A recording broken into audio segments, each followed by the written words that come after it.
Saudações a todos, vamos iniciar mais uma aula dedicada a estudar a relatividade restrita ou a relatividade especial de Einstein.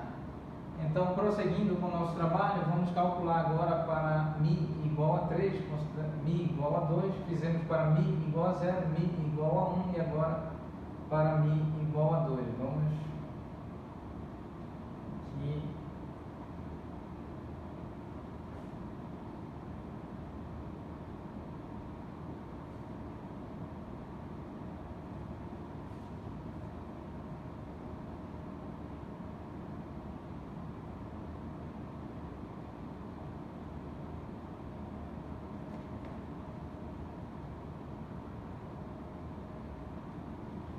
Certo, então para μ igual a 2,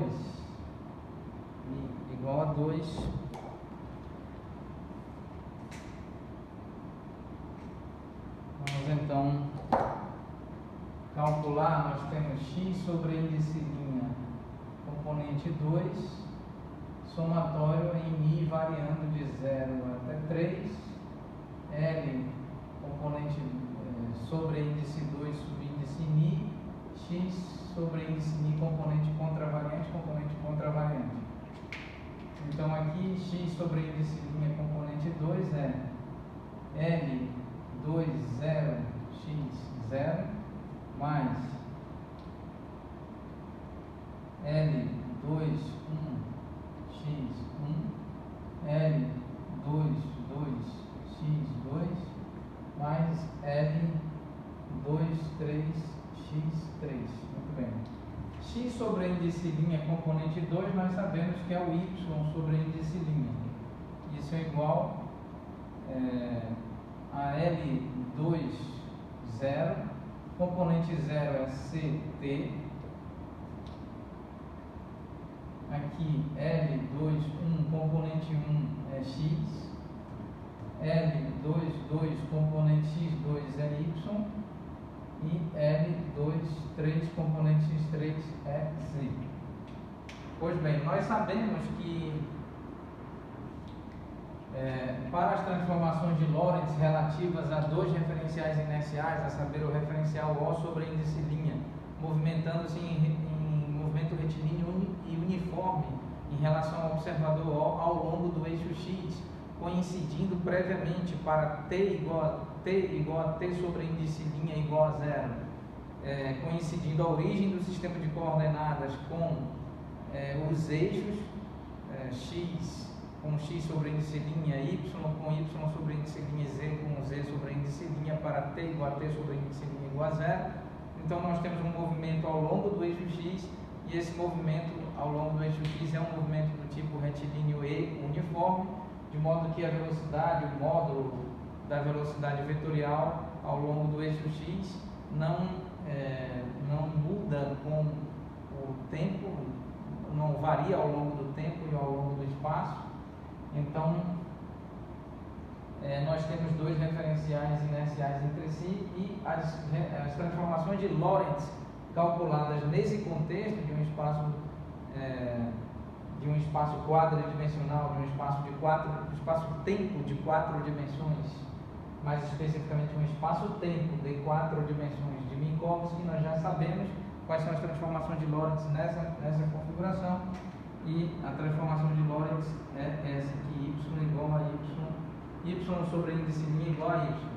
Há uma coincidência nas medidas realizadas sobre o eixo y e sobre o eixo z, variando tão somente as medidas ao longo do eixo x em relação ao eixo x sobre índice linha, e ao longo do eixo da quarta dimensão temporal, por assim dizer, ct linha, em relação às medidas realizadas por ct.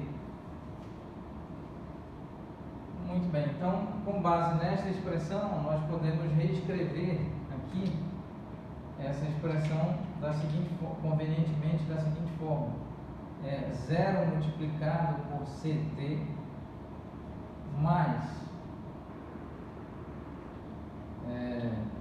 0 multiplicado por x mais 1 multiplicado por y mais 0 multiplicado por z. Então, comparando uma expressão com a outra, nós temos L20 igual a L2, 1 igual a L2, 3 igual a 0, e aqui nós temos L2, 2 igual a 1. Então obtivemos as componentes. Vamos aqui realizar o procedimento análogo para mi igual a 3. Para mi igual a 3, então nós temos x sobre índice linha mi igual ao somatório em mi variando de 0 até 3, L, mi, x, ni, componentes contravariantes. Então, para mi igual a 3, nós temos x sobre índice linha componente 3, somatório em mi variando de 0 até 3, L, 3, ni, x, ni. Isso é igual a escrever x sobre índice linha componente 3, L30 x0 mais L31 x1 mais L32 x2 mais L33 x3. Vamos visualizar.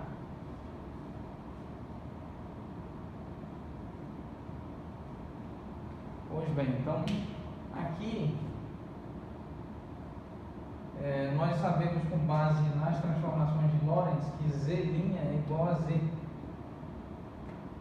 E isso pode ser tranquilamente, convenientemente reescrito como 0ct mais 0x mais 0y mais 1z.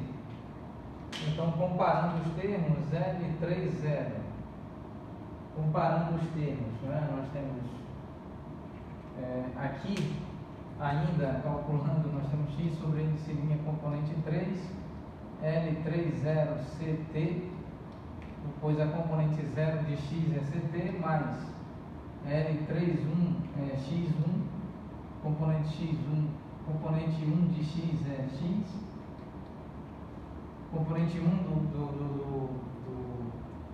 do vetor em 4 dimensões no espaço-tempo de Minkowski, utilizando coordenadas cartesianas é x, aqui L32, componente 2 é y, e L33, a componente 3 é z. Então, fazendo essa comparação, nós temos L30 igual a L31 igual a L32 igual a 0.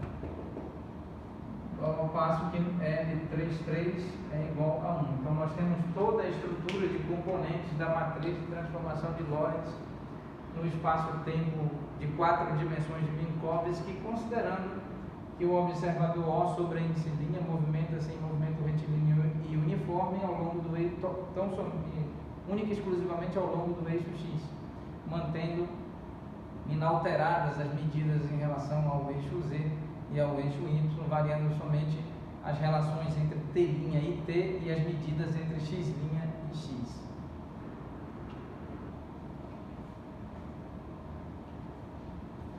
Então agora vamos